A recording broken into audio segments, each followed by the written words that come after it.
깊은 산속 고요한 절에서 한 수행자가 부처님께 질문을 드렸습니다. 스승님, 사람들은 조상이 죽은 후에도 우리 곁을 떠나지 않고 있다고 말합니다. 정말로 그런 것일까요? 죽은 이들은 우리를 지켜보고 있는 것일까요? 이 질문은 우리 모두가 한 번쯤 품어봤을 의문입니다. 오늘은 부처님의 지혜로운 가르침을 통해 조상과 죽음, 그리고 우리가 살아가는 이 순간의 의미에 대해 함께 살펴보겠습니다. 부처님께서는 말씀하셨습니다. 사람은 살아있을 때 오온이 모여 생명을 이룬다. 몸과 느낌, 생각과 의지, 그리고 의식이 모여 하나의 존재가 되느니라. 그 오온이 흩어지는 순간 존재는 달라진다. 죽음은 끝이 아니요, 흐름의 전환이다. 이 말씀은 죽음에 대한 우리의 근본적인 이해를 바꿔줍니다. 죽음을 끝으로 보는 것이 아니라 변화의 과정으로 이해하는 것입니다. 마치 강물이 바다로 흘러가듯 우리의 의식도 다른 형태로 흘러간다는 것입니다. 많은 사람들이 죽음을 두려워하는 이유는 그것을 완전한 소멸로 여기기 때문입니다. 하지만 불교의 관점에서 보면 죽음은 의식의 흐름이 다른 형태로 이어지는 과정일 뿐입니다. 우리가 사랑했던 사람들의 육신은 사라지지만 그들과 나눈 인연과 사랑, 그들이 우리에게 남긴 가르침은 계속해서 우리 삶 속에 살아 숨쉬고 있습니다. 현대 과학에서도 에너지 보존의 법칙을 통해 비슷한 개념을 설명합니다. 에너지는 사라지지 않고 다른 형태로 변환될 뿐이라는 것입니다. 마찬가지로 우리의 의식과 영혼도 완전히 사라지는 것이 아니라 다른 형태로 계속 존재한다고 볼 수 있습니다. 이는 단순한 철학적 추론이 아니라 수천 년간 불교에서 경험하고 전해온 지혜입니다. 수행자가 다시 물었습니다. 그렇다면 조상이 이곳에 머물러 있다는 것은 무엇을 의미합니까? 부처님께서는 이렇게 답하셨습니다. 조상이 이곳에 머문다 말하는 것은 그 업이 아직 떠나지 못했거나 우리의 마음이 그를 놓지 못했기 때문이니라. 이 말씀은 매우 중요한 통찰을 제공합니다. 우리가 느끼는 조상의 존재는 실제로 그들이 물리적으로 우리 곁에 있다는 의미가 아니라 우리 마음 속에 그들과의 인연이 살아있다는 뜻입니다. 우리의 기억 속에, 우리의 가치관 속에, 우리의 행동 방식 속에 조상들의 영향이 계속 이어지고 있는 것입니다. 할머니가 해주시던 음식의 맛을 기억하며 그 요리법을 따라하는 것, 아버지가 가르쳐 주신 삶의 원칙을 지키며 살아가는 것, 어머니의 따뜻한 말씀을 떠올리며 다른 사람에게 친절을 베푸는 것, 이 모든 것이 조상이 우리 안에 살아있다는 증거입니다. 어떤 사람들은 조상의 영혼이 실제로 집에 머물러 있다고 믿습니다. 밤에 이상한 소리가 들리거나 꿈에 돌아가신 분이 나타나면 그분이 무언가 말씀하려 하신다고 생각합니다. 하지만 부처님의 가르침에 따르면 이는 우리 마음이 만들어낸 형상일 가능성이 높습니다. 마음이 두려움을 품으면 어둠 속에 형상을 만들고 사랑을 품으면 바람에도 얼굴을 붙이게 됩니다. 조상에 대한 우리의 믿음이 잘못된 것은 아닙니다. 중요한 것은 그 믿음이 우리를 어떤 방향으로 이끄느냐 하는 것입니다. 만약 조상을 기억하고 그들의 가르침을 따르려는 마음이 우리를 더 바른 길로 인도한다면 그것은 아름다운 믿음입니다. 하지만 두려움이나 미신에 사로잡혀 삶을 구속한다면 그것은 지혜롭지 못한 집착입니다. 예를 들어 어떤 사람은 조상이 화를 낼까봐 두려워하며 모든 일을 조상의 뜻에 맞춰 하려고 합니다. 집을 옮기는 것도, 결혼하는 것도, 심지어 일상의 작은 결정까지도 조상의 기분을 살피며 합니다. 이런 삶은 자유롭지 못하고 스스로를 올가매는 결과를 낳습니다. 부처님께서는 두려움으로 섬기는 것은 참된 공경이 아니니라고 하셨습니다. 반면 조상의 지혜와 사랑을 기억하며 그것을 현재 삶에서 실천하려는 마음은 우리를 성장시키고 발전시킵니다. 조상이 보여주신 근면함을 본받아 열심히 일하고 조상이 가르쳐 주신 정직함을 지키며 살아가고 조상이 베풀어 주신 사랑을 다른 사람들에게 전하는 것, 이런 것들이 진정한 조상 공경입니다. 수행자는 또 다른 질문을 던졌습니다. 사람들은 귀신이 있다고 믿습니다. 정말로 귀신이라는 존재가 있는 것입니까? 부처님께서는 이렇게 말씀하셨습니다. 귀신이라 불리는 것은 실체가 아니라 마음의 그림자일 수 있느니라. 두려움이 클수록 형상은 또렷해지고 미련이 깊을수록 환영은 더 오래 머문다. 이 가르침은 우리가 경험하는 초자연적 현상들에 대한 새로운 관점을 제시합니다. 귀신이나 영혼의 존재를 완전히 부정하는 것이 아니라 그것들의 본질을 올바르게 이해하자는 것입니다. 우리가 귀신이라고 부르는 현상들 중 상당 부분은 우리 마음이 만들어낸 투영일 수 있습니다. 부처님께서는 계속 말씀하셨습니다. 업은 사라지지 않느니라. 행위가 있고 의도가 있다면 그것은 흔적을 남기고 그 흔적은 다음 인연을 찾아 이어지게 된다. 억울하게 죽은 이 원한을 품은 이 미련이 깊은 이는 그 업의 기운이 아직 흩어지지 못하였기에 사람들에게 느껴지기도 하느니라. 이는 매우 흥미로운 설명입니다. 귀신을 고정된 존재로 보는 것이 아니라 업의 흐름으로 이해하는 것입니다. 강한 감정이나 미련을 가지고 세상을 떠난 이들의 에너지가 완전히 흩어지지 못하고 어떤 형태로든 남아있을 수 있다는 것입니다. 마치 향이 타고 난 후에도 그 향기가 한동안 공간에 머무는 것처럼 강렬한 감정이나 의지도 그 사람이 떠난 후에 한동안 그 자리에 남아있을 수 있습니다. 하지만 중요한 것은 이런 현상들을 두려워할 필요가 없다는 점입니다. 부처님께서는 두려움은 무지를 먹고 자라나느니라고 하셨습니다. 이런 존재들도 결국은 인연이며 우리와 뗄 수 없는 업의 일부입니다.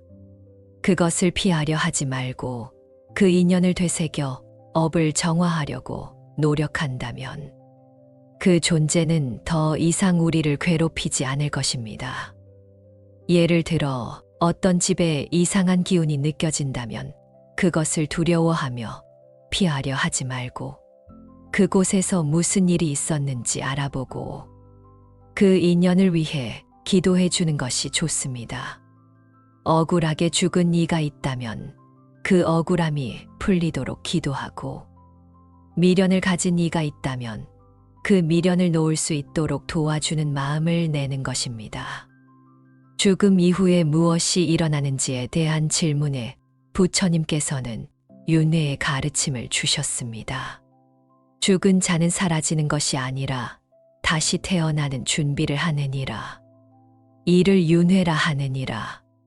사람은 업을 지니고 다시 태어나며 그 업은 과거의 행위에서 비롯되었느니라. 윤회는 단순한 환생의 개념을 넘어서는 깊은 철학적 의미를 담고 있습니다.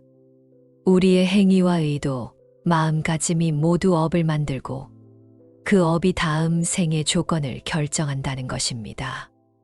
이는 현재의 삶이 얼마나 중요한지를 보여줍니다. 지금 이 순간의 선택과 행동이 미래의 운명을 결정한다는 것입니다.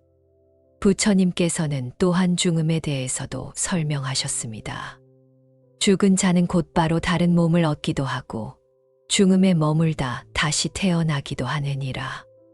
그것은 그 사람의 업과 의식의 힘에 따라 달라지느니라. 중음은 죽음과 다음 생 사이의 중간 상태를 의미합니다. 이 기간 동안 의식은 다음 생을 위한 준비를 하게 됩니다. 이 시기에 산자들의 기도와 공덕이 죽은 이에게 도움이 될 수 있다고 전해집니다.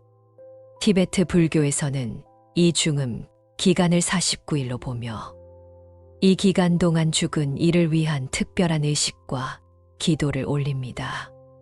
한국 불교에서도 49제를 지내는 전통이 이와 관련이 있습니다.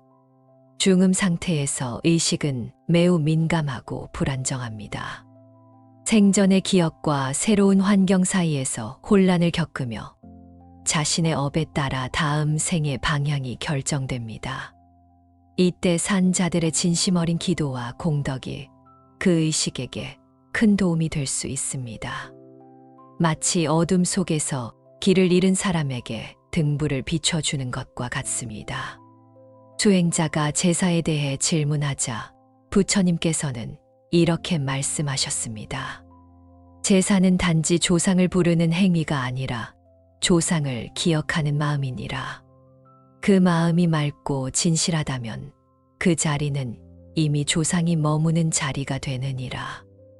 이 말씀은 제사의 본질을 명확히 해줍니다.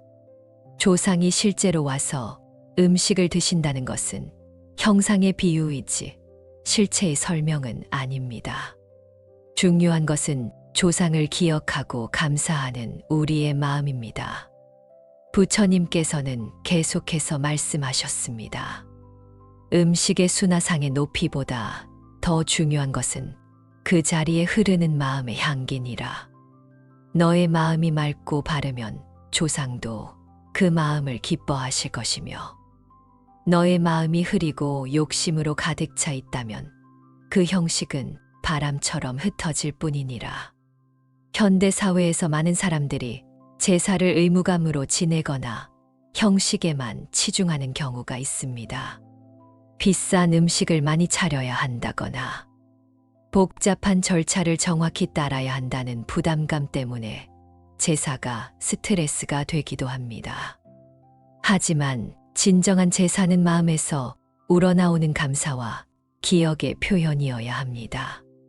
제사를 지내지 못했다고 해서 조상이 노하거나 불행이 닥치는 것은 아닙니다.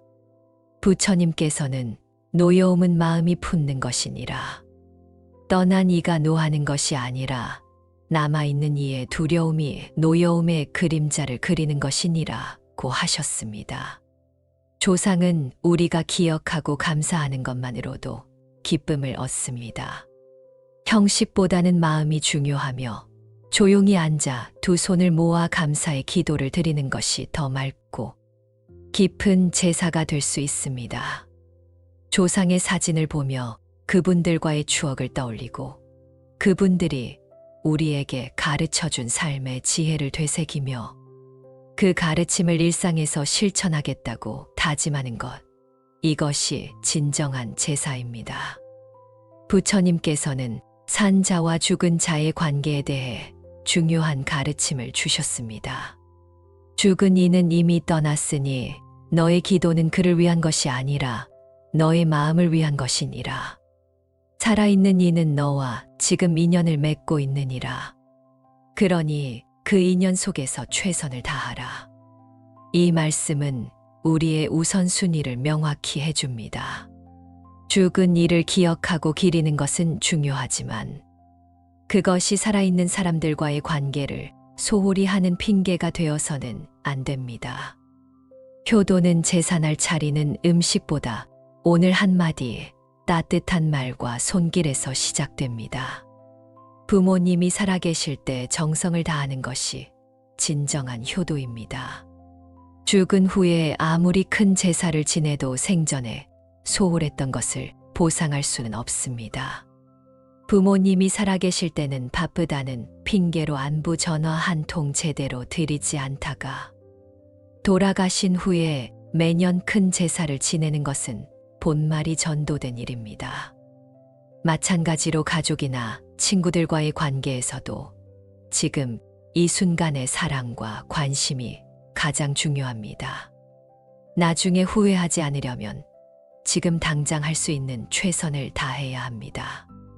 부모님께 안부를 여쭙고 가족들과 시간을 보내고 친구들과 마음을 나누는 것. 이런 것들이 진정한 인간관계입니다. 죽은 후에 그리워하며 눈물 흘리는 것보다 살아있을 때 사랑을 표현하는 것이 훨씬 의미 있습니다. 수행자가 조상의 업이 후손에게 미치는 영향에 대해 묻자 부처님께서는 이렇게 설명하셨습니다. 조상이 남긴 업은 공기처럼 흐르며 그 기운은 인연을 따라 흘러가느니라. 그러나 그 흐름이 반드시 너의 삶을 결정짓는 것은 아니니라. 부처님께서는 아름다운 비유를 사용하셨습니다. 조상의 업이 씨앗이라면 너의 마음은 밭이요 삶은 그 밭을 가꾸는 손이니라. 씨앗이 아무리 좋아도 돌밭에 떨어지면 꽃이 피지 못하고 거친 씨앗도 좋은 땅에 뿌려지면 꽃을 피우게 되느니라. 이는 매우 희망적인 메시지입니다. 조상의 업이 우리에게 영향을 미칠 수는 있지만 그것이 우리의 운명을 완전히 결정하지는 않는다는 것입니다. 우리 자신의 노력과 수행을 통해 어떤 업도 정화하고 변화시킬 수 있습니다. 조상이 지은 선행은 바람처럼 우리에게 와서 우리를 따뜻하게 하고 악업은 그늘처럼 우리의 길을 어둡게 하려 할 수 있습니다. 하지만 우리는 스스로 불을 밝힐 수 있고 스스로 길을 낼 수 있는 존재입니다. 부처님께서는 너는 조상의 거울이며 자손의 등불이니라고 하셨습니다. 우리의 삶이 바르면 조상의 업도 빛을 되찾고 우리의 마음이 맑으면 자손의 길도 밝게 트이게 됩니다. 예를 들어 조상 중에 도박으로 가산을 탕진한 분이 있다고 해서 후손들도 모두 도박에 빠질 운명은 아닙니다. 오히려 그런 조상의 실수를 교훈으로 삼아 더욱 절제하며 살아간다면 그 악업은 오히려 지혜의 씨앗이 될 수 있습니다. 반대로 조상이 아무리 훌륭한 분이었어도 후손이 게으르고 악한 마음을 품는다면 그 선업의 혜택을 제대로 받을 수 없습니다. 마음이 맑고 정성이 깊으면 그 마음의 진동은 닿게 되어 있느니라. 부처님의 이 말씀은 기도의 힘에 대한 깊은 통찰을 제공합니다. 우리의 진심 어린 기도는 실제로 죽은 이에게 닿을 수 있다는 것입니다. 하지만 모든 기도가 같은 효과를 갖는 것은 아닙니다. 마음이 흐리고 욕심에 찬 기도는 아무리 외쳐도 바람에 흩어질 뿐이니라. 기도의 효과는 기도하는 사람의 마음 상태에 달려 있습니다. 진정한 기도를 위해서는 먼저 마음을 맑게 해야 합니다. 번뇌를 내려놓고 욕심을 잠시 접고 감사하는 마음을 되새겨야 합니다. 그 다음 말은 간결하되 진실해야 합니다. 긴 기도문보다 고맙습니다. 평안하시길 바랍니다. 라는 한마디가 진심이면 그 기운은 멀리까지 닿을 수 있습니다. 또한 기도는 단지 말로 끝나지 않아야 합니다. 그 기도는 우리 삶 속에서 실현되어야 하고 우리 행위에서 드러나야 합니다. 우리가 남을 돕고 바르게 살고 자비롭게 행동한다면 그 모든 행위가 기도가 되어 죽은 이에게 닿을 것입니다. 말로만 하는 기도보다 삶으로 실천하는 기도가 더 큰 힘을 갖습니다. 때로는 죽은 이의 기운이 이승에 머물러 있다고 느껴질 때가 있습니다. 이럴 때 사람들은 천도제를 지내거나 특별한 기도를 올립니다.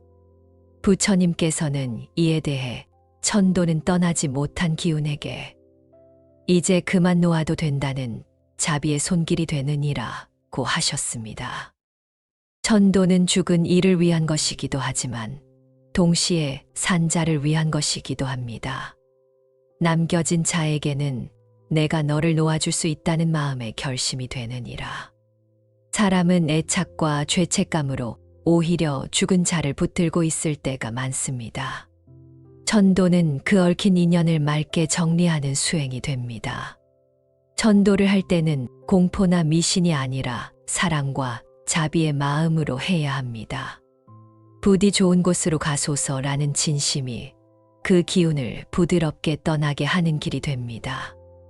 우리가 누군가의 죽음을 슬퍼하며 오랫동안 놓지 못하고 있다면 그 사람의 기운도 떠나지 못할 수 있습니다. 사랑도 집착이 되면 얽힘이 되고 그리움도 지나치면 길을 막게 됩니다. 죽은 이를 위해 우리가 할 수 있는 가장 큰 사랑은 그를 자유롭게 보내주는 것입니다. 그리고 그 인연을 감사히 간직하며 자신의 삶을 더 바르게 살아가는 것이야말로 그 혼을 위로하는 길이 됩니다. 부처님께서는 계속해서 현재 삶의 중요성을 강조하셨습니다. 천국도 지옥도 너의 마음에 있느니라. 내가 자비롭게 살아간다면 그 삶 자체가 천국이 되고, 탐욕과 분노 속에 살아간다면 그 순간이 지옥이 되느니라. 이는 사후 세계에 대한 새로운 관점을 제시합니다.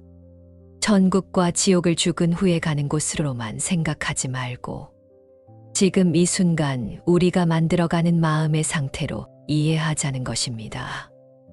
현재를 맑게 살아가면 죽음도 맑은 이별이 되며 다음 생도 밝은 인연으로 이어집니다. 죽은 후를 걱정하기보다 지금 이 순간을 바로 살아가는 것이 더 중요합니다. 우리는 매 순간 선택의 기로에 서 있습니다. 친절한 말을 할 것인가, 거친 말을 할 것인가, 다른 사람을 도울 것인가, 외면할 것인가, 감사하는 마음을 가질 것인가, 불평하는 마음을 가질 것인가. 이런 작은 선택들이 모여서 우리의 업을 만들고 우리의 미래를 결정합니다. 현대 사회에서 조상을 기리는 방법도 다양해질 수 있습니다. 전통적인 제사 형식을 고수하는 것도 좋지만 그보다 더 중요한 것은 조상을 기억하고 감사하는 마음입니다. 조상의 사진을 보며 그분들과의 추억을 떠올리고 그분들이 우리에게 가르쳐준 삶의 지혜를 실천하는 것도 훌륭한 추모 방법입니다. 조상이 좋아했던 음식을 만들어 가족들과 나누며 그분들을 기억하거나 조상의 이름으로 자선 활동을 하는 것도 의미 있는 일입니다. 중요한 것은 형식이 아니라 마음입니다. 조상에 대한 감사와 존경의 마음을 어떤 방식으로든 표현하고 그 마음을 일상생활에서 실천하는 것이 진정한 추모입니다. 많은 사람들이 죽음을 두려워합니다. 하지만 부처님의 가르침을 통해 우리는 죽음을 새로운 관점에서 바라볼 수 있습니다. 죽음은 끝이 아니라 변화이며 새로운 시작의 기회입니다. 죽음에 대한 두려움을 극복하는 가장 좋은 방법은 현재를 충실히 사는 것입니다. 매일을 의미 있게 살고 다른 사람들과 좋은 관계를 맺고 선한 일을 실천한다면 죽음이 와도 후회 없이 맞이할 수 있습니다. 또한 죽음을 통해 삶의 소중함을 깨달을 수 있습니다. 우리의 시간이 유한하다는 것을 알 때 우리는 더욱 소중하게 매 순간을 살아갈 수 있습니다. 죽음은 우리에게 삶의 우선순위를 재정립하게 하고 정말 중요한 것이 무엇인지 깨닫게 해줍니다. 조상과 죽음에 대한 이해는 우리의 영적 성장에도 큰 도움이 됩니다. 죽음의 무상함을 깨달으면 현재에 더욱 집중할 수 있고 조상과의 인연을 통해 감사의 마음을 기를 수 있습니다. 부처님께서는 너 하나의 바른 마음이 일가의 기운을 맑게 하고 너 하나의 어리석음이 가문의 업을 더하게 되느니라고 하셨습니다. 우리 개인의 수행과 깨달음이 단지 개인에게만 영향을 미치는 것이 아니라 조상과 후손에게까지 영향을 미친다는 것입니다. 이는 우리에게 큰 책임감을 주는 동시에 큰 희망을 줍니다. 우리가 바르게 살고 지혜롭게 행동한다면 그것이 조상의 업을 정화하고 후손의 길을 밝히는 일이 됩니다. 부처님의 가르침을 통해 우리는 조상과 죽음, 그리고 현재 삶의 의미에 대해 깊이 생각해 볼 수 있었습니다.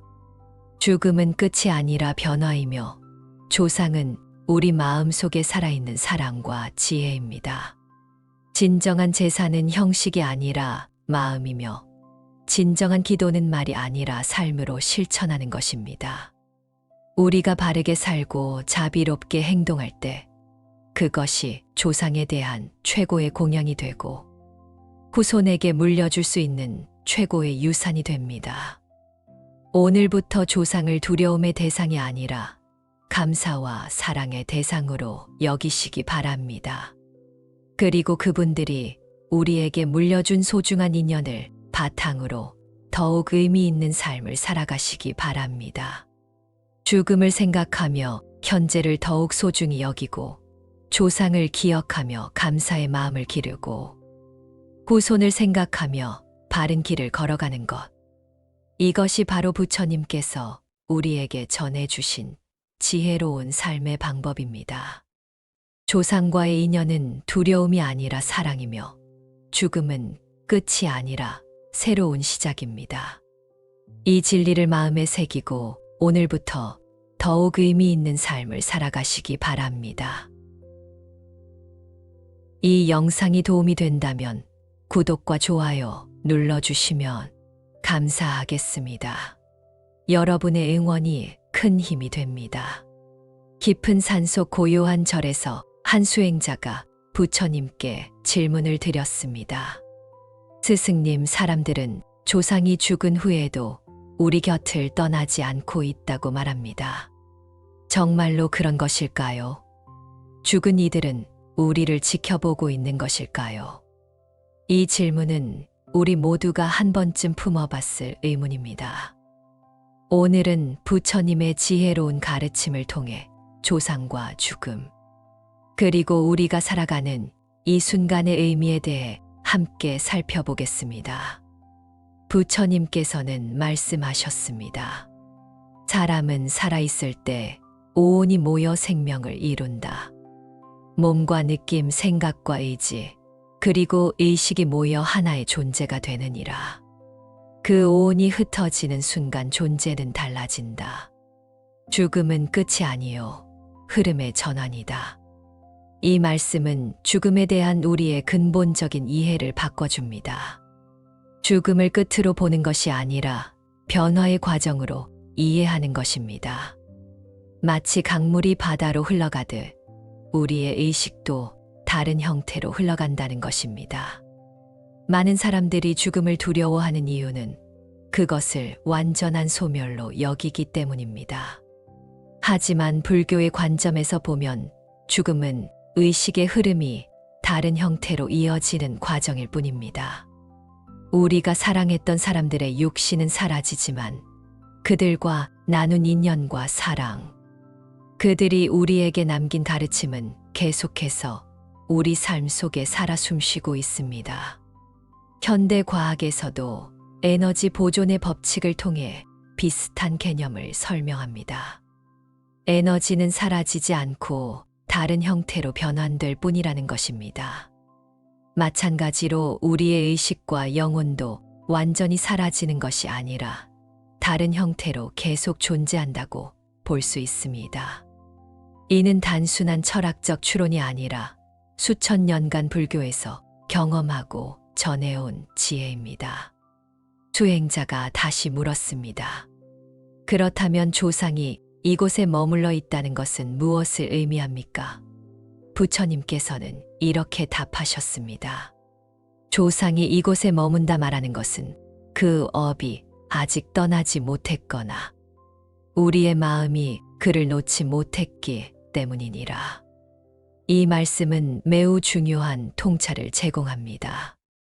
우리가 느끼는 조상의 존재는 실제로 그들이 물리적으로 우리 곁에 있다는 의미가 아니라 우리 마음 속에 그들과의 인연이 살아있다는 뜻입니다. 우리의 기억 속에, 우리의 가치관 속에, 우리의 행동 방식 속에 조상들의 영향이 계속 이어지고 있는 것입니다. 할머니가 해주시던 음식의 맛을 기억하며 그 요리법을 따라하는 것. 아버지가 가르쳐 주신 삶의 원칙을 지키며 살아가는 것. 어머니의 따뜻한 말씀을 떠올리며 다른 사람에게 친절을 베푸는 것. 이 모든 것이 조상이 우리 안에 살아있다는 증거입니다.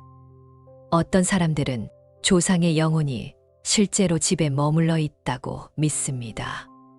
밤에 이상한 소리가 들리거나 꿈에 돌아가신 분이 나타나면 그분이 무언가 말씀하려 하신다고 생각합니다. 하지만 부처님의 가르침에 따르면 이는 우리 마음이 만들어낸 형상일 가능성이 높습니다. 마음이 두려움을 품으면 어둠 속에 형상을 만들고 사랑을 품으면 바람에도 얼굴을 붙이게 됩니다. 조상에 대한 우리의 믿음이 잘못된 것은 아닙니다. 중요한 것은 그 믿음이 우리를 어떤 방향으로 이끄느냐 하는 것입니다. 만약 조상을 기억하고 그들의 가르침을 따르려는 마음이 우리를 더 바른 길로 인도한다면 그것은 아름다운 믿음입니다. 하지만 두려움이나 미신에 사로잡혀 삶을 구속한다면 그것은 지혜롭지 못한 집착입니다. 예를 들어 어떤 사람은 조상이 화를 낼까봐 두려워하며 모든 일을 조상의 뜻에 맞춰 하려고 합니다. 집을 옮기는 것도, 결혼하는 것도, 심지어 일상의 작은 결정까지도 조상의 기분을 살피며 합니다.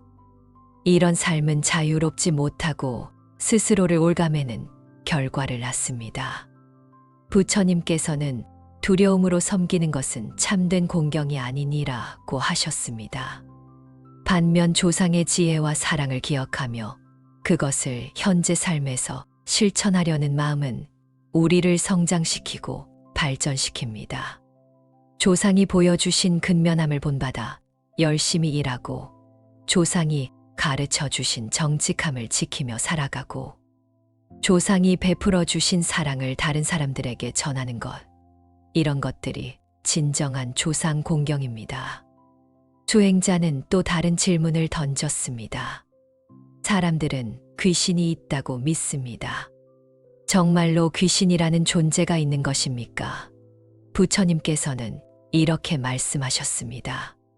귀신이라 불리는 것은 실체가 아니라 마음의 그림자일 수 있느니라.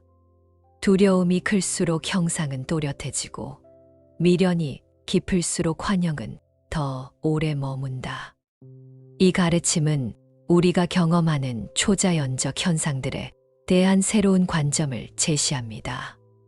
귀신이나 영혼의 존재를 완전히 부정하는 것이 아니라 그것들의 본질을 올바르게 이해하자는 것입니다. 우리가 귀신이라고 부르는 현상들 중 상당 부분은 우리 마음이 만들어낸 투영일 수 있습니다. 부처님께서는 계속 말씀하셨습니다. 업은 사라지지 않느니라.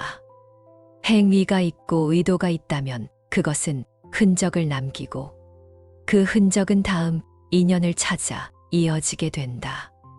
억울하게 죽은 이 원한을 품은 이 미련이 깊은 이는 그 업의 기운이 아직 흩어지지 못하였기에 사람들에게 느껴지기도 하느니라. 이는 매우 흥미로운 설명입니다.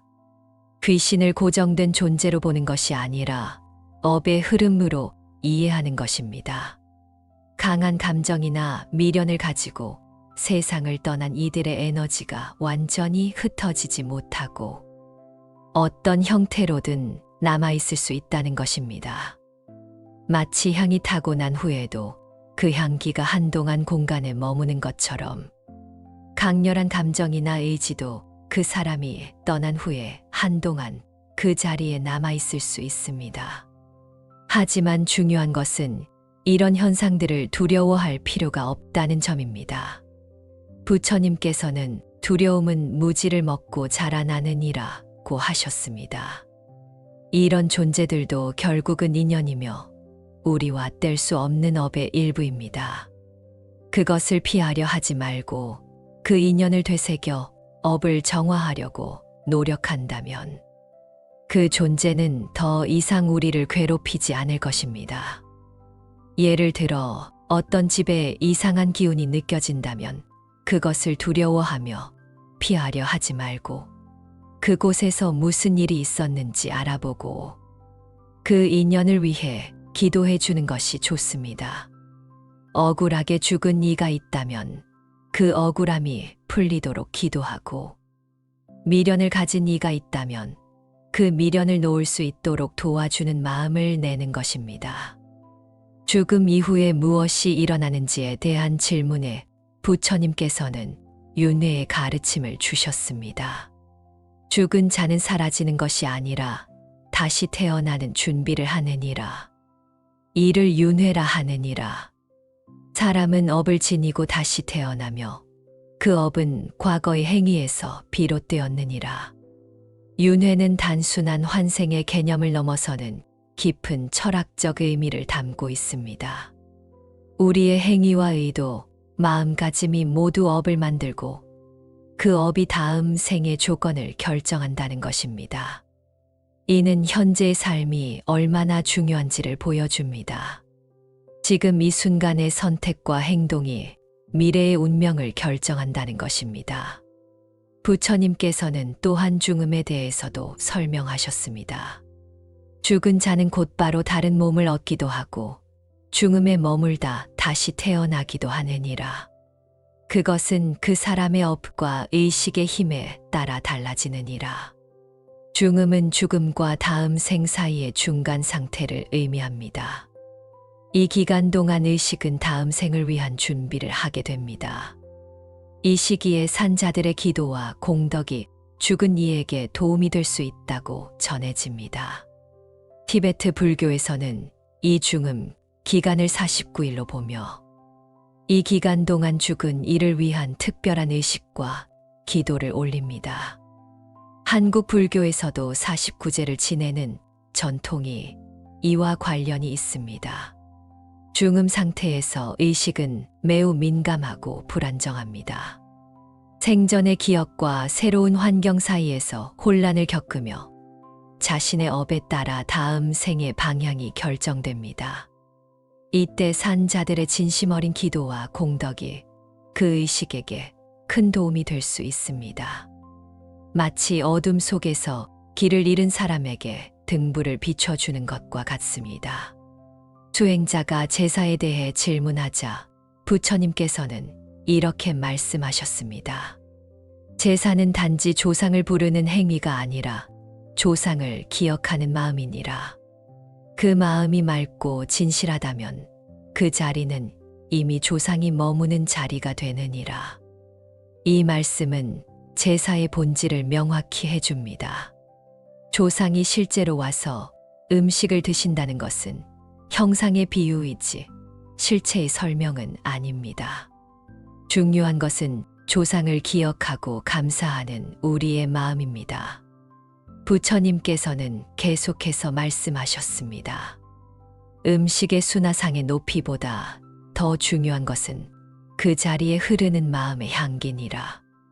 너의 마음이 맑고 바르면 조상도 그 마음을 기뻐하실 것이며 너의 마음이 흐리고 욕심으로 가득 차 있다면 그 형식은 바람처럼 흩어질 뿐이니라. 현대 사회에서 많은 사람들이 제사를 의무감으로 지내거나 형식에만 치중하는 경우가 있습니다. 비싼 음식을 많이 차려야 한다거나 복잡한 절차를 정확히 따라야 한다는 부담감 때문에 제사가 스트레스가 되기도 합니다. 하지만 진정한 제사는 마음에서 우러나오는 감사와 기억의 표현이어야 합니다. 제사를 지내지 못했다고 해서 조상이 노하거나 불행이 닥치는 것은 아닙니다. 부처님께서는 노여움은 마음이 품는 것이니라. 떠난 이가 노하는 것이 아니라 남아있는 이의 두려움이 노여움의 그림자를 그리는 것이니라고 하셨습니다. 조상은 우리가 기억하고 감사하는 것만으로도 기쁨을 얻습니다. 형식보다는 마음이 중요하며 조용히 앉아 두 손을 모아 감사의 기도를 드리는 것이 더 맑고 깊은 제사가 될 수 있습니다. 조상의 사진을 보며 그분들과의 추억을 떠올리고 그분들이 우리에게 가르쳐 준 삶의 지혜를 되새기며 그 가르침을 일상에서 실천하겠다고 다짐하는 것. 이것이 진정한 제사입니다. 부처님께서는 산자와 죽은 자의 관계에 대해 중요한 가르침을 주셨습니다. 죽은 이는 이미 떠났으니 너의 기도는 그를 위한 것이 아니라 너의 마음을 위한 것이니라. 살아있는 이는 너와 지금 인연을 맺고 있느니라. 그러니 그 인연 속에서 최선을 다하라. 이 말씀은 우리의 우선순위를 명확히 해줍니다. 죽은 이를 기억하고 기리는 것은 중요하지만 그것이 살아있는 사람들과의 관계를 소홀히 하는 핑계가 되어서는 안 됩니다. 효도는 제사날 차리는 음식보다 오늘 한마디 따뜻한 말과 손길에서 시작됩니다. 부모님이 살아계실 때 정성을 다하는 것이 진정한 효도입니다. 죽은 후에 아무리 큰 제사를 지내도 생전에 소홀했던 것을 보상할 수는 없습니다. 부모님이 살아계실 때는 바쁘다는 핑계로 안부 전화 한 통 제대로 드리지 않다가 돌아가신 후에 매년 큰 제사를 지내는 것은 본말이 전도된 일입니다. 마찬가지로 가족이나 친구들과의 관계에서도 지금 이 순간의 사랑과 관심이 가장 중요합니다. 나중에 후회하지 않으려면 지금 당장 할 수 있는 최선을 다해야 합니다. 부모님께 안부를 여쭙고 가족들과 시간을 보내고 친구들과 마음을 나누는 것. 이런 것들이 진정한 인간관계입니다. 죽은 후에 그리워하며 눈물 흘리는 것보다 살아있을 때 사랑을 표현하는 것이 훨씬 의미 있습니다. 수행자가 조상의 업이 후손에게 미치는 영향에 대해 묻자 부처님께서는 이렇게 설명하셨습니다. 조상이 남긴 업은 공기처럼 흐르며 그 기운은 인연을 따라 흘러가느니라. 그러나 그 흐름이 반드시 너의 삶을 결정짓는 것은 아니니라. 부처님께서는 아름다운 비유를 사용하셨습니다. 조상의 업이 씨앗이라면 너의 마음은 밭이요 삶은 그 밭을 가꾸는 손이니라. 씨앗이 아무리 좋아도 돌밭에 떨어지면 꽃이 피지 못하고 거친 씨앗도 좋은 땅에 뿌려지면 꽃을 피우게 되느니라. 이는 매우 희망적인 메시지입니다. 조상의 업이 우리에게 영향을 미칠 수는 있지만 그것이 우리의 운명을 완전히 결정하지는 않는다는 것입니다. 우리 자신의 노력과 수행을 통해 어떤 업도 정화하고 변화시킬 수 있습니다. 조상이 지은 선행은 바람처럼 우리에게 와서 우리를 따뜻하게 하고 악업은 그늘처럼 우리의 길을 어둡게 하려 할 수 있습니다. 하지만 우리는 스스로 불을 밝힐 수 있고 스스로 길을 낼 수 있는 존재입니다. 부처님께서는 너는 조상의 거울이며 자손의 등불이니라고 하셨습니다. 우리의 삶이 바르면 조상의 업도 빛을 되찾고 우리의 마음이 맑으면 자손의 길도 밝게 트이게 됩니다. 예를 들어 조상 중에 도박으로 가산을 탕진한 분이 있다고 해서 후손들도 모두 도박에 빠질 운명은 아닙니다. 오히려 그런 조상의 실수를 교훈으로 삼아 더욱 절제하며 살아간다면 그 악업은 오히려 지혜의 씨앗이 될 수 있습니다. 반대로 조상이 아무리 훌륭한 분이었어도 후손이 게으르고 악한 마음을 품는다면 그 선업의 혜택을 제대로 받을 수 없습니다. 마음이 맑고 정성이 깊으면 그 마음의 진동은 닿게 되어 있느니라. 부처님의 이 말씀은 기도의 힘에 대한 깊은 통찰을 제공합니다. 우리의 진심 어린 기도는 실제로 죽은 이에게 닿을 수 있다는 것입니다. 하지만 모든 기도가 같은 효과를 갖는 것은 아닙니다. 마음이 흐리고 욕심에 찬 기도는 아무리 외쳐도 바람에 흩어질 뿐이니라. 기도의 효과는 기도하는 사람의 마음 상태에 달려 있습니다. 진정한 기도를 위해서는 먼저 마음을 맑게 해야 합니다. 번뇌를 내려놓고 욕심을 잠시 접고 감사하는 마음을 되새겨야 합니다. 그 다음 말은 간결하되 진실해야 합니다. 긴 기도문보다 고맙습니다. 평안하시길 바랍니다. 라는 한마디가 진심이면 그 기운은 멀리까지 닿을 수 있습니다. 또한 기도는 단지 말로 끝나지 않아야 합니다. 그 기도는 우리 삶 속에서 실현되어야 하고 우리 행위에서 드러나야 합니다. 우리가 남을 돕고 바르게 살고 자비롭게 행동한다면 그 모든 행위가 기도가 되어 죽은 이에게 닿을 것입니다. 말로만 하는 기도보다 삶으로 실천하는 기도가 더 큰 힘을 갖습니다.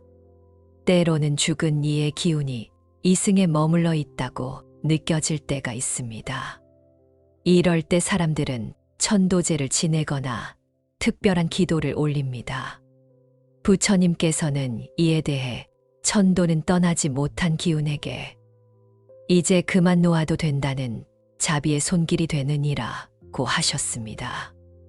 천도는 죽은 이를 위한 것이기도 하지만 동시에 산자를 위한 것이기도 합니다. 남겨진 자에게는 내가 너를 놓아줄 수 있다는 마음의 결심이 되느니라. 사람은 애착과 죄책감으로 오히려 죽은 자를 붙들고 있을 때가 많습니다. 천도는 그 얽힌 인연을 맑게 정리하는 수행이 됩니다. 천도를 할 때는 공포나 미신이 아니라 사랑과 자비의 마음으로 해야 합니다. 부디 좋은 곳으로 가소서라는 진심이 그 기운을 부드럽게 떠나게 하는 길이 됩니다. 우리가 누군가의 죽음을 슬퍼하며 오랫동안 놓지 못하고 있다면 그 사람의 기운도 떠나지 못할 수 있습니다. 사랑도 집착이 되면 얽힘이 되고 그리움도 지나치면 길을 막게 됩니다. 죽은 이를 위해 우리가 할 수 있는 가장 큰 사랑은 그를 자유롭게 보내주는 것입니다. 그리고 그 인연을 감사히 간직하며 자신의 삶을 더 바르게 살아가는 것이야말로 그 혼을 위로하는 길이 됩니다.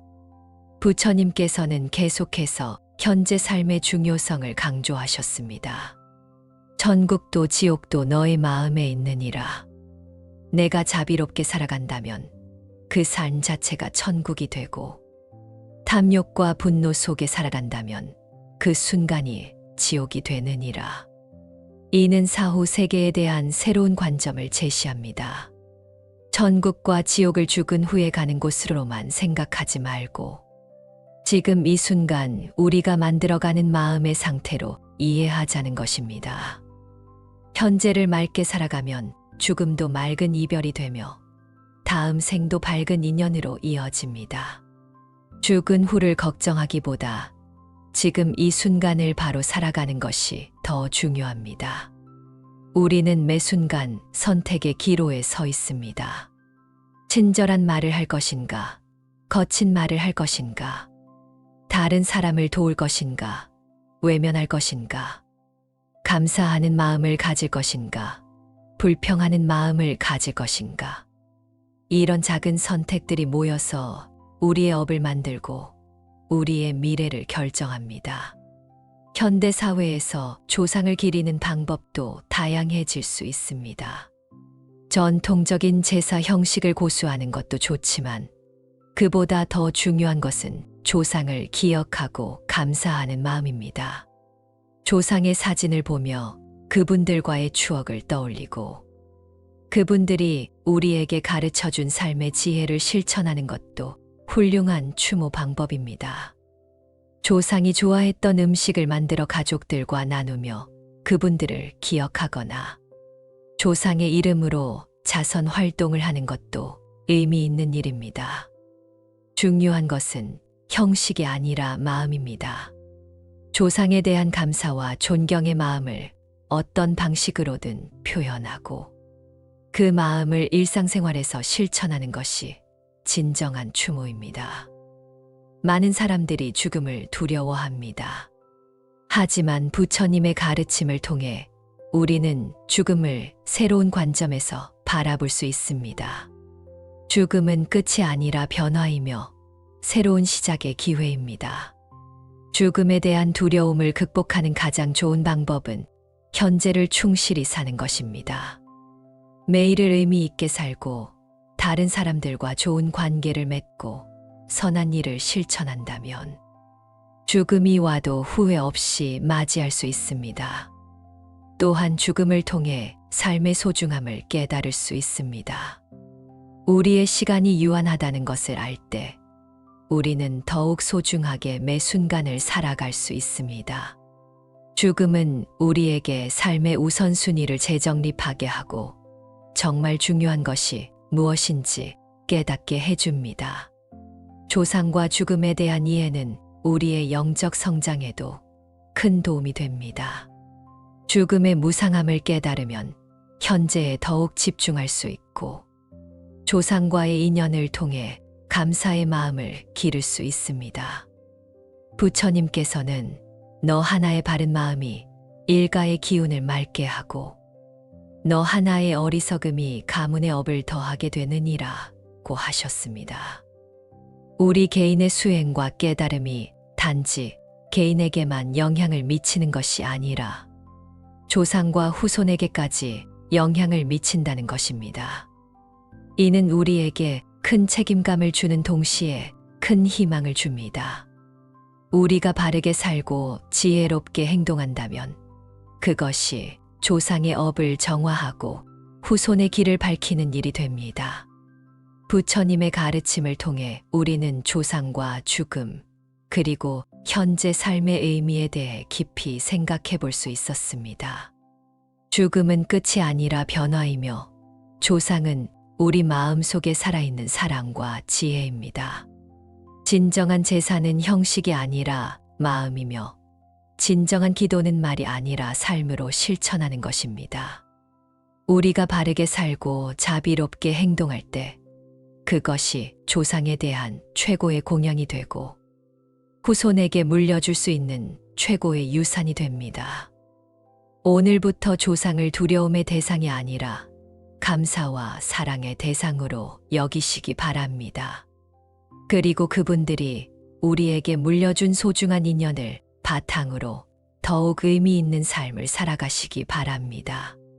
죽음을 생각하며 현재를 더욱 소중히 여기고 조상을 기억하며 감사의 마음을 기르고 후손을 생각하며 바른 길을 걸어가는 것. 이것이 바로 부처님께서 우리에게 전해주신 지혜로운 삶의 방법입니다.